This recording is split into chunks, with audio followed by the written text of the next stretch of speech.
So the Fyre-Bough really began as two things initially. Firstly, I had a riff. So, you know, the whole kind of thinking behind riffs comes more from that metal, rock and punk background that I had. But I had this riff lying around for years. And one of the ways that I compose or come to put songs together is anytime I have a good idea, come up with a good guitar part or a good melody, I'll grab my old phone or MP3 player, I'll hit record, and I'll just make a note of it. And then it goes onto my computer where I just sort it into folders, and then it just sits there until I'm ready to work on some compositions. And then I'll come back to it, I'll sift through my ideas. And with the Fyre-Bough, I had this riff which I really liked, and it just stuck with me, and I knew I needed to do something with it. It's, you know, the way that the song opens with the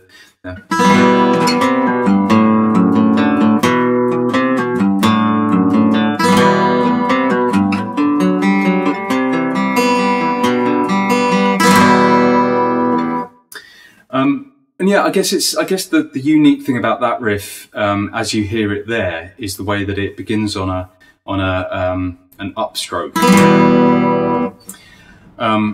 which is slightly unorthodox. But on the recording, that's not actually how I played it. The original riff was just simply, you know, rather than. But when I'd recorded the riff, I added some layers to it. So on the recording, you'll hear you know, and you'll also hear another guitar, which is just going and ringing out over the top, just because I wanted to give it that kind of gleam to accent the beginning of the riff. You'll also hear it. There's another layer in there which I haven't played it in a long time, but it's something like an arpeggio section, which is something like.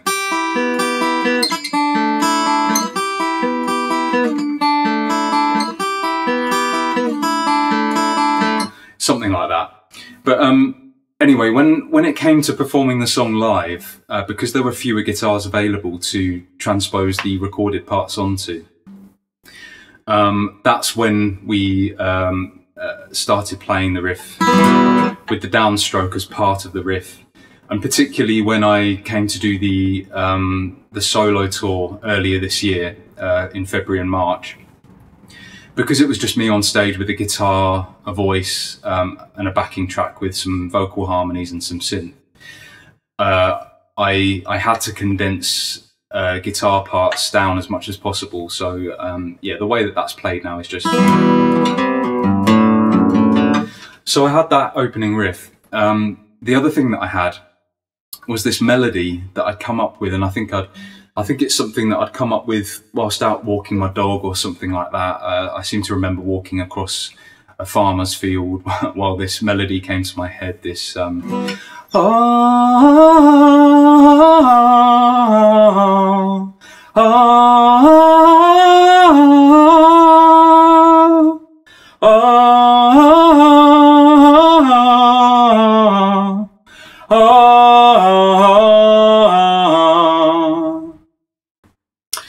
So often this is how I'll compose. I'll come up with a melody, and it's just a melody which to me is memorable, somewhat catchy. And this one really stuck out to me because it's just got that very kind of anthemic, epic feel, which I knew needed to close this song. I knew it needed to be at the end of the song, as this big section there.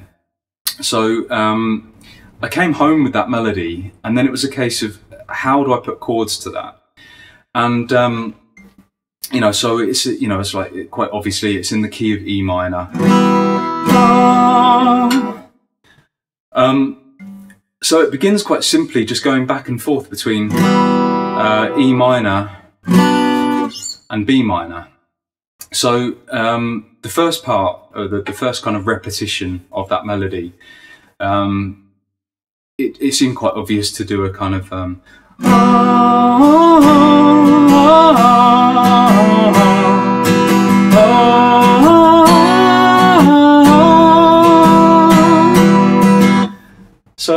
that seemed to fit quite well, suitably moody and everything. But then when it came to the kind of response to that call, I decided to throw in an extra chord. So it's you've got this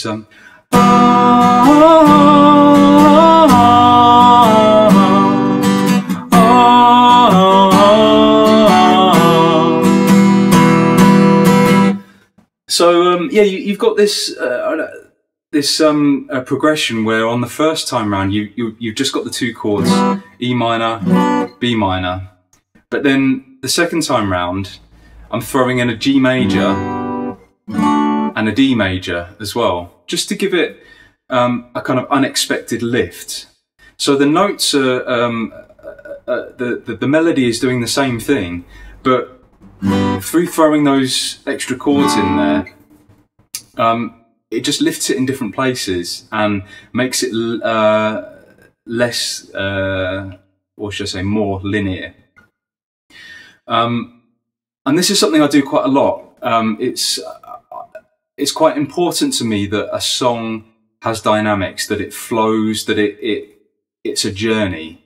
So I try not to make my repetitions too short. I try not to have just 4 bars of the same thing, or even 8 bars of the same thing and then repeat again.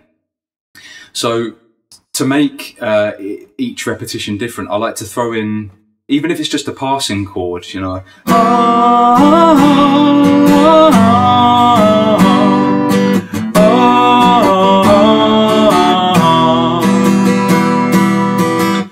so yeah, I play around a lot with going to chords which the listener might not expect it to go to. You know, I mean, that melody could have been done just as like a you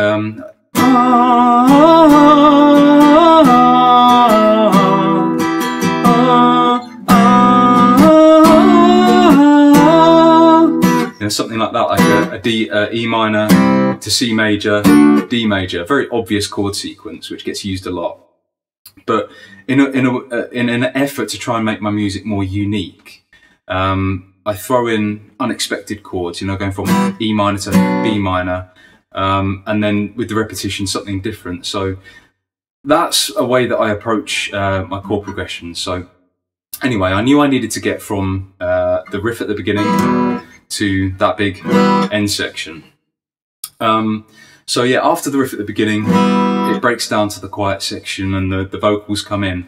And the first time that with the first verse, you've got the green bough, glistening gold now, made sway by winds that rise beyond the glare of earthly eyes. And then with the second half of that first verse, that's where I bring in the chords. And it gives it a different feel because you've got the neat fire flickering higher. You know, so just throwing in that D major just gives it that slight different feel. And again, it's this way of the song's always building, it's always changing, even when the main melody, the main vocal part stays the same. The chords underneath it are changing with each repetition. So yeah, then it from there, you know, I needed to lift the song into a more kind of bombastic phase. So the tempo increases, and you know, it goes back into the riff after the first verse. And then after that, that's when I start strumming, and this is the section where I knew that there wasn't going to be any vocals. So I knew that with the cello could come to the forefront here and do something more interesting rather than just kind of holding down the root notes and giving that low end sort of atmosphere. So you've got that the section where the cello is doing sort of like a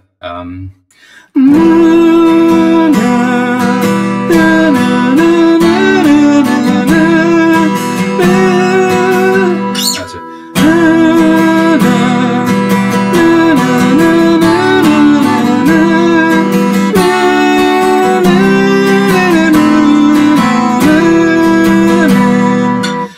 So yeah, again, it's E minor to D, and E minor to D, and then C major, E minor.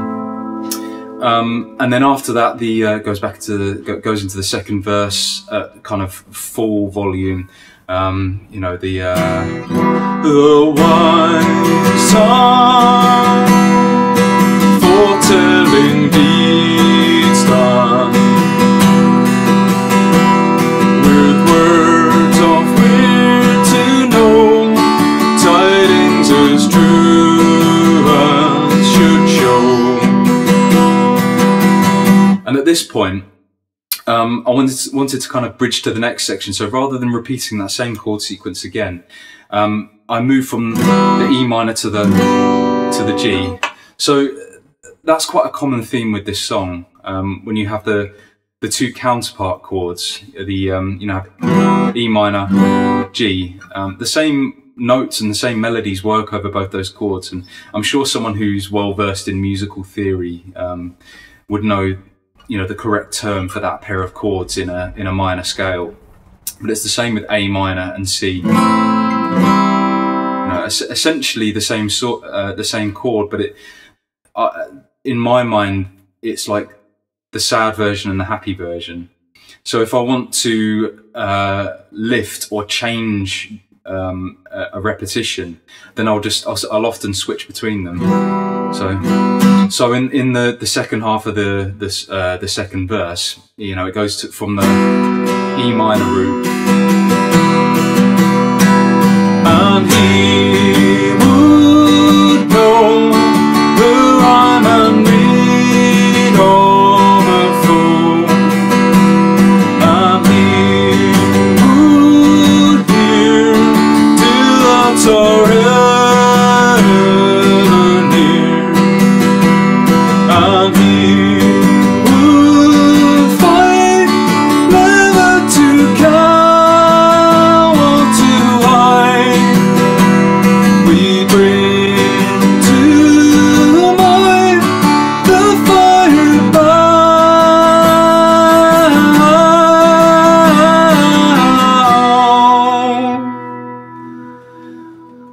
So yeah, if you were watching my left hand there, you'd probably see me moving quite a lot between the sad and the happy version of the chord, the E minor, the G major, the A minor, and the C major, just to give lifts in different places, to give it a lot of movement rather than repetition. So yeah, I mean, generally this song is very comfortable in terms of the chords that are used. It's a minor song, E minor, standard tuning. So the chords used, E minor, D major, G major, B minor, C major, A minor. That's pretty much what's used throughout the song. Yeah, so at that point, I've got to a point where I'm breaking the song down, and I know at this point that I want to build it up to that big end section. I don't just want to bring it in unexpectedly. I want to kind of to milk it, to really create a sense of tension for the listener. So it breaks down to this counterplay between cello and flute, and then the vocals come in quietly as well. So you've got that kind of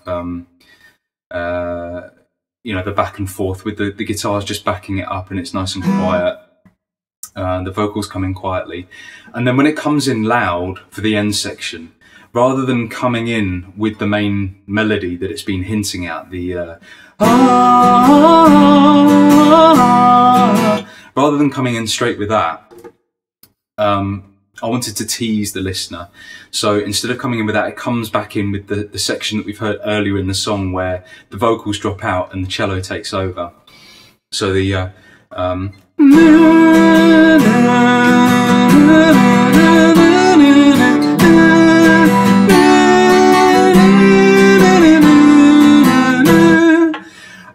but this time we've got the flute playing over the top of it to just make it different.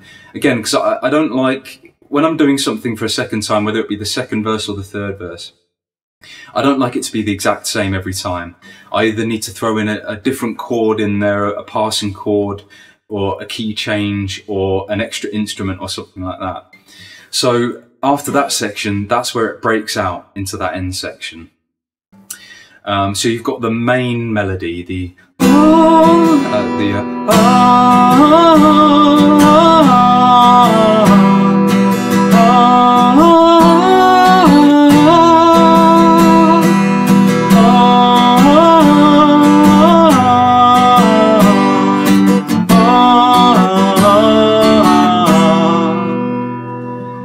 and then you'll hear a lot of layered vocals here. You know, I wanted it to sound like a choir, so I think there's at least 3 layers of voice singing each part. So you've got that main melody there, then the actual harmony, as opposed to an octave harmony, is doing like a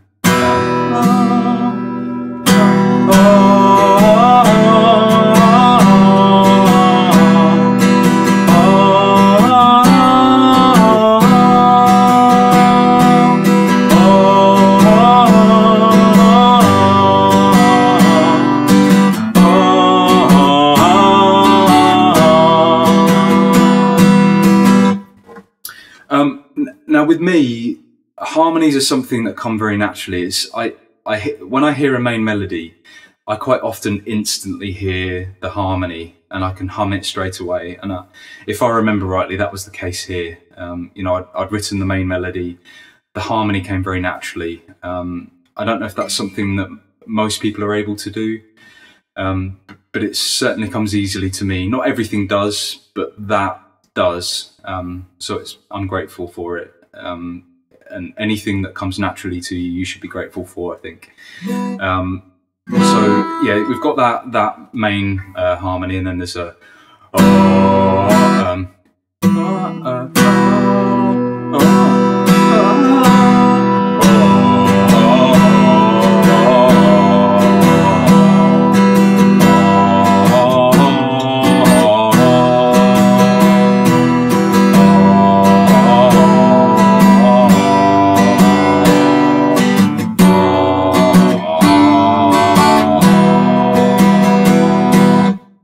sort of bass harmony there.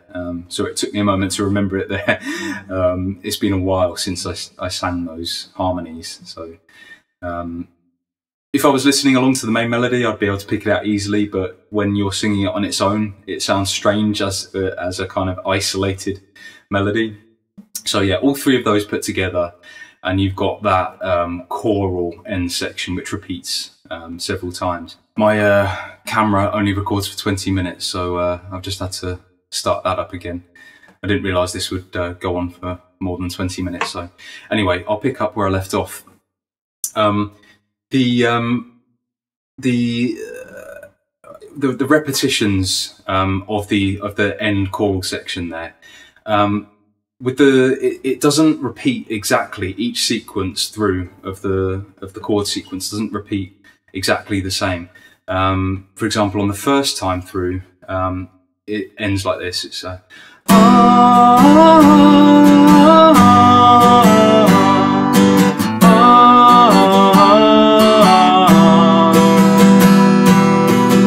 ending on the E minor, and then it begins the next repetition on the E minor. But the second full time through is like this.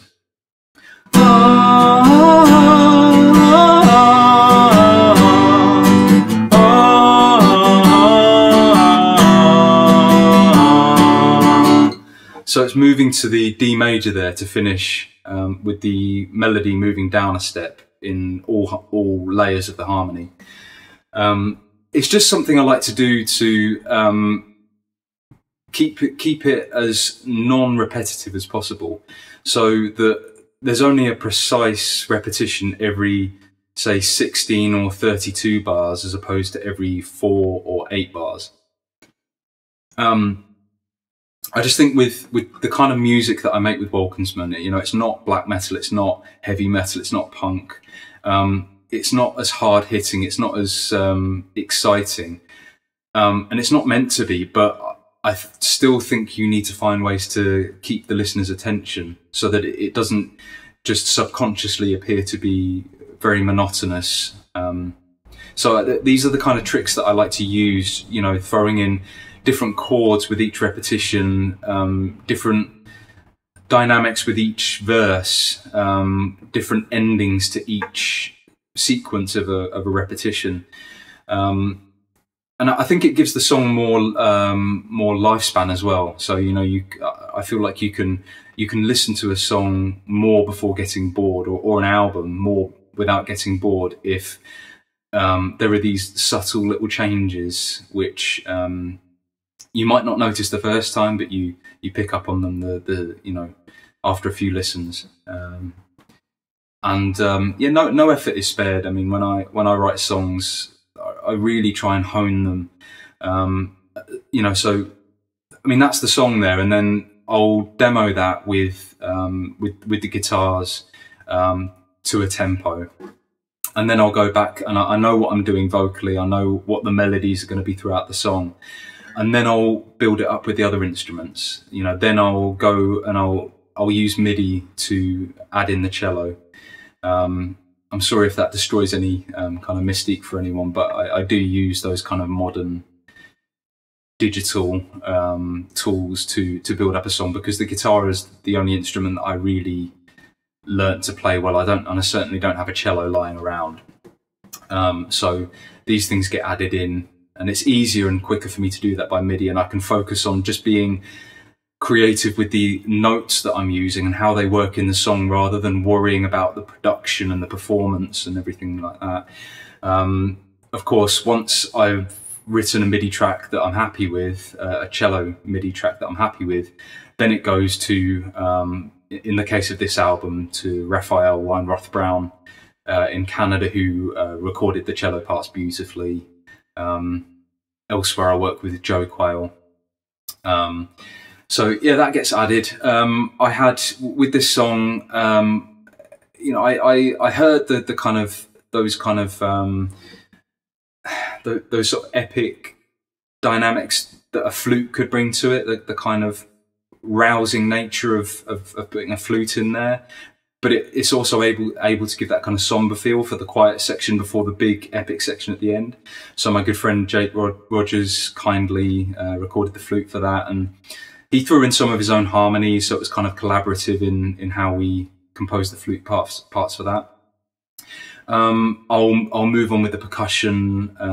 With percussion, that's always an afterthought, because with Wolcensmen, the percussion needs to be there to create the to emphasize the dynamics, to create the big bombastic sections, to withdraw when there's a quiet, more somber section. So really, I'm going through the song then, and I'm thinking, right, when do I need a big crash? When am I bringing in a big new section? What rhythms am I going to use? You know, anything which just complements what the guitars and the vocals and other melodies are doing. And yeah, the synth pads as well. That's a really important kind of essence in the background of the song there as well. So yeah, that's how the Fyre-Bough is composed. Really, that beginning riff to the epic kind of end melody, and you know, I needed to find a way to get between the two, and I agonized over that for probably months, to be honest. That song, I knew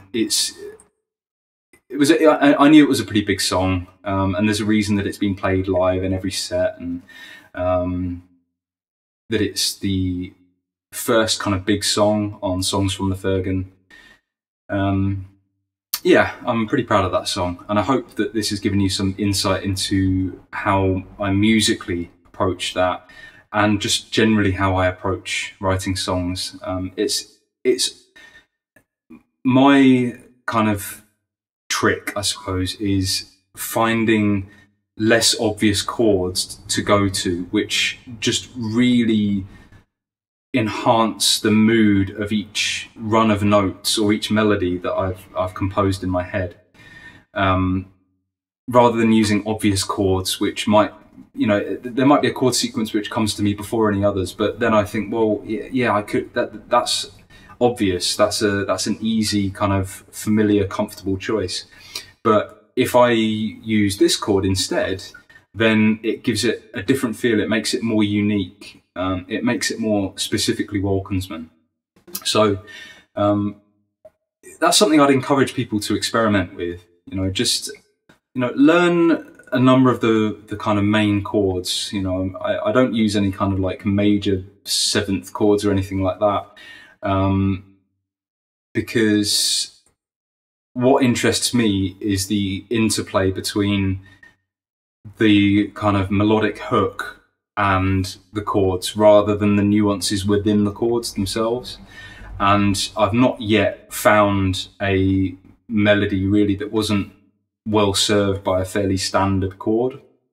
And I like to add the nuances elsewhere, you know, with the synth pads, with the cello lines, with the harmonies, rather than getting too bogged down with using unusual chord shapes and things like that.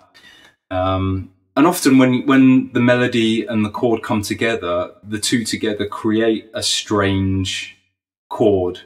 You know, there'll be a note in the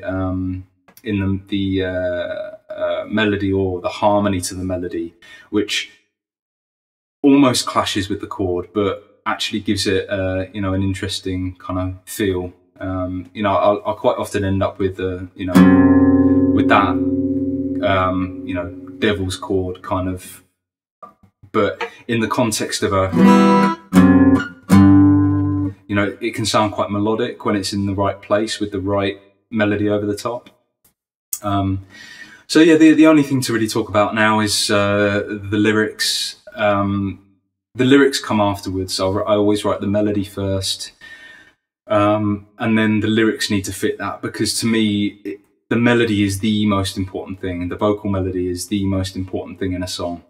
And I would never want to have to compromise that to fit whatever lyrics I've written. I'd rather make the lyrics fit whatever melody I've come up with, because the melody is always very specific for a reason. It goes into my bank of ideas on my computer, and the reason it gets picked at is because, in my view, it's perfect the way it is, and I wouldn't want the lyrics to change it. So I'm not going to go through the all of the lyrics in this song. I'm sure you can pull that up in the CD booklet or the vinyl gatefold, or look it up online or whatever, or just listen out for them. But I do try to use very evocative kind of oldie words, glistening, and if I just words that suit the kind of feel, that kind of campfire feel of the song. And the lyrics to this one, I mean, this song is really about the kind of hidden forces within nature that are at an interplay with our kind of mundane, material existence, that we don't really acknowledge, we don't know about, but they're always there. The changing of the seasons and the kind of different energies that creates, and how that inspires the psychology of a man or woman or child who is experiencing that change of seasons. And there's a magic to that which is kind of often overlooked. And yeah, that's what I tried to capture with this song. And obviously the end section is not lyrics, it's an R. And I think that's to create that more choral feel, rather than having these these consonants, this and these kind of hard sounds which can jump out, which can sometimes ruin the choral feel of a section. I also wanted it to be a section where, perhaps if I'm playing it live, people might feel compelled to sing along to it, and they don't need to learn any lyrics to do that. They just need to know the song well enough to know what the melody is, and then it's easy enough to sing along to. And I think that has happened a couple of times. When I play live, I'm often so wrapped up in my own performance that it's difficult to focus on what the audience might be doing. Anyway, that's the video, and I hope that you got something out of that. If you did feel like you got something out of that and you want to support me somehow, then I've got merch for sale.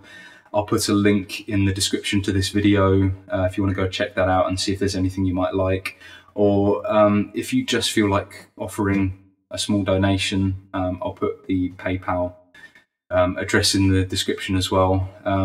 But yeah, I mean, I'm just here really to share my approach to songwriting, because I know that there are some people out there who've expressed an interest in that and will get something from this. So I hope you did, and maybe I can do some more videos like this about other songs in the future, or other aspects of Wolcensmen. So yeah, see you next time. Take care.